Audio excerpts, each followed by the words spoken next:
উপদেষ্টা আসিফ মাহমুদ সজীব ভূঁইয়ার নিজের উপজেলা মুরাদনগর কি মাফিয়াদের দখলে? হিন্দু নারীর উপর পাশবিক নির্যাতনের পর কেন উপদেষ্টা সজীব ভূঁইয়া বলছেন দেশ মুক্ত হলেও মুরাদনগর আজও বড় মাফিয়াদের দখলে?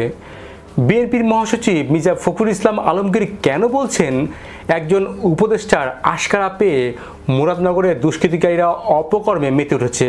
তাহলে কি উপদেষ্টা সজীব ভূঁইয়ার লোকজন বর্বর ঘটনার সঙ্গে জড়িত? অভিযুক্ত ফজর আলী সর্বোচ্চ শাস্তির দাবির আগে রাজনৈতিক পরিচয় নিয়ে কেন এত বিতর্ক? সম্ভ্রম হারানো নারী কি ন্যায় বিচার পাবে? চলুন বিশ্লেষণ করি। কুমিল্লার মুরাদনগর উপজেলা নানা কারণে আলোচিত।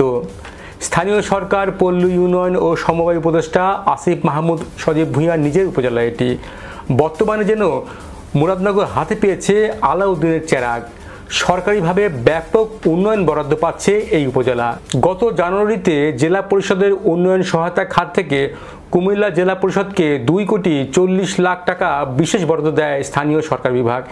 এইসব উন্নয়নের দেখভালের জন্য মুরাদনগরে গঠন করা হয়েছে আসিফ মাহমুদ সজীব ভূঁইয়া সমর্থক গোষ্ঠী। উপদেষ্টা সজীব ভূঁইয়ার নিজস্ব উপজেলা মুরাদনগরে ন্যাক্কারজনক ঘটনায় হতবাক পুরো বাংলাদেশ। তবে এই ঘটনায় উপদেষ্টা দায় চাপাচ্ছেন কথিত বড় মাফিয়াদের।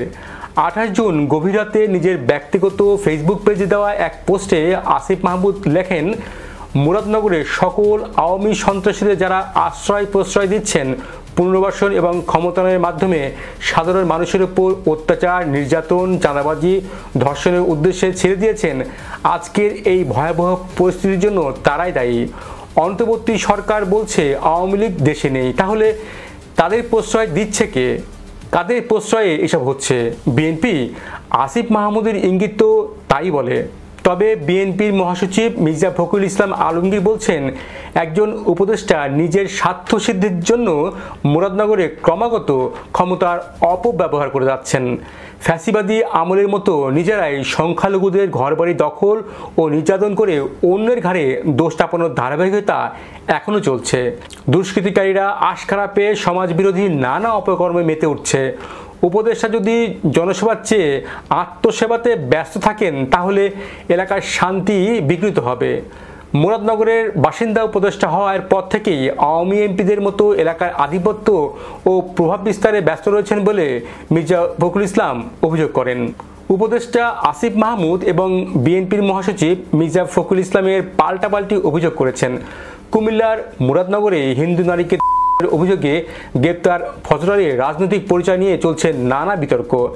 মুরাদনগরের বাসিন্দা অন্তর্বর্তী সরকারের উপদেষ্টা পরিষদের সদস্য আসিফ মাহমুদ সজীব ভূঁইয়া তার এলাকার এই ঘটনার জন্য আওয়ামী লীগকে দায়ী করেছেন। এদিকে বিএনপির মিডিয়া সেল এক ফেসবুক পোস্টে জানিয়েছে, মুরাদনগরে হিন্দু নারীকে অভিযুক্ত আওয়ামী লীগ নেতাকে বিএনপি বানিয়ে বিভ্রান্তিকর প্রচার চালানো হচ্ছে। কিন্তু মূল প্রশ্ন হলো, একজন ধর্ষক কোন দলে, তা কি গুরুত্বপূর্ণ নাকি তার শাস্তি নিশ্চিত করাই গুরুত্বপূর্ণ? ধর্ষণের শিকার নারী একজন হিন্দু হওয়ায় সাম্প্রদায়িক দৃষ্টিকোণ থেকেও বিষয়টি বিশ্লেষণ করা জরুরি। গত কয়েক বছরে সংখ্যালঘুদের উপর নির্যাতনের প্রবণতা বেড়েছে বলেই মনে করছেন মানবাধিকার কর্মীরা। এই ঘটনার তদন্ত ও বিচার দ্রুত না হলে আবারও প্রমাণ হবে বাংলাদেশে সংখ্যালঘু নারীরা নিরাপদ নয় এবং তাদের উপর অন্যায় হলেও বিচার হয় রাজনৈতিক পরিচয়ের ভারে। মুরাদনগরের ধর্ষণকাণ্ড আমাদের সামনে একটি কঠিন প্রশ্ন তুলে ধরে, বিচার হবে নাকি কেবল রাজনৈতিক দায়িত্বের খেলায় চলবে? একজন অন্তর্বর্তী সরকারের উপদেষ্টা নিজের এলাকায় পরিস্থিতি নিয়ন্ত্রণে ব্যর্থ হলে পুরো রাষ্ট্র ব্যবস্থার ভবিষ্যৎ কতটা নির্ভরযোগ্য থাকবে? ধর্ষণের মতো একটি ন্যাক্কারজনক ঘটনা ঘটলো, অথচ তর্ক চলছে অভিযুক্তের রাজনৈতিক পরিচয় নিয়ে। সে আওয়ামী লীগ করতো না বিএনপি। মূল আলোচনা এখন অপরাধীর রাজনৈতিক পরিচয় নিয়ে, অপরাধের ভয়াবহতা নিয়ে নয়। প্রতিটি রাজনৈতিক দল নিজের দলকে নির্দোষ প্রমাণ করতে চায়। এ কারণেই তারা অপরাধীকে অন্য দলে ঠেলে দিতে চায়। এতে বিচারে রাজনৈতিক প্রচারণা অস্ত্র হয়ে দাঁড়ায়।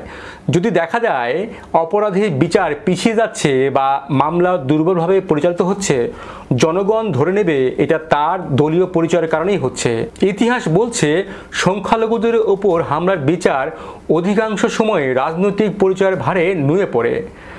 ফজর আলীর দলীয় ব্যাকআপ থাকলে ভুক্তভোগীর সংখ্যালঘু পরিচয় তাকে আরও এক ধাপ পিছিয়ে দেবে। হ্যাঁ, ফজর আলীর দলীয় পরিচয় বিচারকে প্রভাবিত করতে পারে, তদন্তের গতি প্রকৃতির থেকে শুরু করে অভিযোগপত্র, মিডিয়ার কাভারেজ এবং আদালতের রায় পর্যন্ত।